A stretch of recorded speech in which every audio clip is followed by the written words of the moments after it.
Metro রেলের MRT line ১ নির্মাণের একটি প্যাকেজে জাপানের বাইরে ঠিকাদার থাকবে কিনা তা নিয়ে সৃষ্টি হয়েছে বিতর্ক। মেট্রো কর্তৃপক্ষ বলছে, কেবল একই ধরনের কোম্পানি দরপত্র জমা দেওয়ায় প্রতিযোগিতা হচ্ছে না, আর খরচ কমাতে দেশীয় পণ্য ও জনশক্তি কাজে লাগাতে ঠিকাদারদের প্রতি আহ্বান জানিয়েছেন তারা। তবে বিশেষজ্ঞরা বলছেন, বিগত সরকারের আমলে অতি মূল্যায়িত টেন্ডারের কারণে ব্যয় বৃদ্ধি পেয়েছে, আর পাতাল রেলের কারণে এর ব্যয় আরও বাড়বে বলে আশঙ্কা তাদের। মেট্রো রেল নিয়ে শাকিবুর রহমানের ধারাবাহিকের আজ দেখুন দ্বিতীয় পর্ব। ছবি তুলেছেন নাজমুল হোসেন সাইমন। মেট্রো রেলের এমআরটি লাইন ৫ উত্তর, যা হেমায়েতপুর থেকে ভাটারা পর্যন্ত হবে। মোট ২০ কিলোমিটার পথে হবে ১৪টি স্টেশন, যার মধ্যে ৯টি পাতাল ও ৫টি উড়া স্টেশন থাকবে। এমআরটি লাইন ১-এর বিমানবন্দর থেকে কমলাপুর পর্যন্ত অংশে পুরোটাই হবে মাটির নিচে, আর নতুন বাজার থেকে পূর্বাচল রুটের ২টি স্টেশন হবে পাতালে। পাতাল মেট্রো নিয়ে সংশয় প্রকাশ করেছেন পরিবহন বিশেষজ্ঞরা।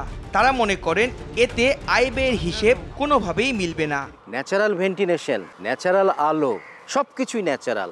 আর আন্ডারগ্রাউন্ডে গেলে যেদিন উদ্বোধন হবে ওদিনই আইসিইউতে ঢুকে যায়।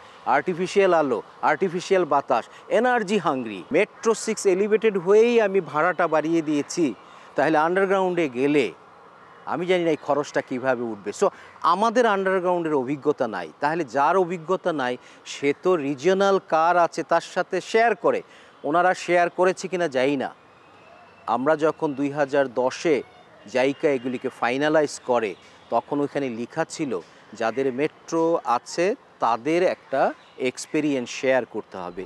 মেট্রো লাইন ১-এর প্যাকেজ শুধু জাপানি ঠিকাদারকে কাজ দেওয়ার অভিযোগ উঠলেও মেট্রো কর্তৃপক্ষ বলছে, প্রতিযোগিতার জন্য তারা আশানুরূপ সাড়া পাননি। একটি কোম্পানি না, বিভিন্ন কোম্পানি আসতেছে প্রায়, but similar nature of company আসতেছে। তা আমরা যেটা চাচ্ছি, ডিএমটিসিএল যেটা পার্সোনালি এবং আমরা সবাই যেটা চাচ্ছি, এবং সেটা হলো যে আমরা আগে ফান্ডামেন্টাল রিফর্ম টানতে চাই, যে এখানে কম্পিটিশন হওয়া দরকার। কম্পিটিশন হলে অটোমেটিক্যালি এটা ক্যাপেক্স কমে আসবে, এটার অপেক্সও কমে আসবে, ক্যাপিটাল কস্টও কমবে, এটা অপারেশন কস্টও কমে যাবে। সবচেয়ে বড় জিনিসটা যেটা আমরা লোকাল ম্যাটেরিয়াল ইউজের জন্য, লোকাল এমপ্লয়মেন্ট ক্রিয়েট করার জন্য, আর টেকনোলজি ট্রান্সফার করার জন্য। যেমন আমরা চাচ্ছি যে কোচগুলি যাতে আমাদের দেশে প্রথম স্টেজে এখানে অ্যাসেম্বলি হয়, তারপরে যাতে আমরা ম্যানুফ্যাকচার করতে পারি অন্য মেট্রোর জন্য। তো এটার জন্য আমরা কাজ করতেছি। সব টেন্ডার রিভিউ করে দেখার তাগিদ দিয়ে পরিবহন বিশেষজ্ঞরা বলছেন, প্রতিযোগিতা না বাড়লে ব্যয় বাড়বে। এটার একটা যথেষ্ট পরিমাণ রিভিউ করার দরকার আছে। একটু হোঁচট খেলেও যদি আমরা সাশ্রয় মূল্যে করার জন্য, যেটা আমরা অলরেডি একটা ফল পেয়েছি, টেন্ডার হয়ে গিয়েছিল, অ্যাওয়ার্ডও হয়ে গিয়েছিল, রিনেগোশিয়েট 3বার করে আমি জনগণের পয়সাটা কমিয়েছি, এটা চারটিখানি কথা না। এই সরকারের জন্য একটা বড় অর্জন।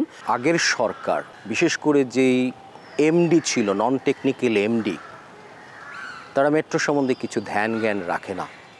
তাদের আওতায় যেই টেন্ডারগুলি হয়েছে সবসময় অতি মূল্যায়িত হয়েছে, যেহেতু নন টেকনিক্যাল ছিলেন, এবং যেইভাবে তারা জাইকার সাথে দায়বদ্ধভাবে কাজ করছিলেন। জাইকা আবার G2G-তে এই প্রজেক্টগুলি বাস্তবায়ন করতে গিয়ে তারা টেন্ডার পার্টিসিপেশনেই বিডিংয়ের কোনো কম্পিটিশন রাখেনি, যার ফলে অতি মূল্যায়িত ছিল, এবং ওই অতি মূল্যায়িত প্রজেক্টগুলি আবার তারা অনুমোদন দিয়েছে, যার ফলে দেখা যায় অন্যান্য আশেপাশের দেশগুলি যেই পার কিলোমিটার খরচে তারা অবকাঠামো উন্নয়ন করছে, মেট্রো তৈরি করছে, তার থেকে কিন্তু আমাদের অনেক বেশি। মেট্রো রেল নির্মাণে ঋণের শর্ত শিথিল ও ব্যয় কমানোর বিষয়ে জাইকার সঙ্গে দর কষাকষি করছে অন্তর্বর্তী সরকার, যা ইতিবাচক হিসেবে দেখছেন পরিবহন সংশ্লিষ্টরা। শাকিবুর রহমান, RTV, ঢাকা।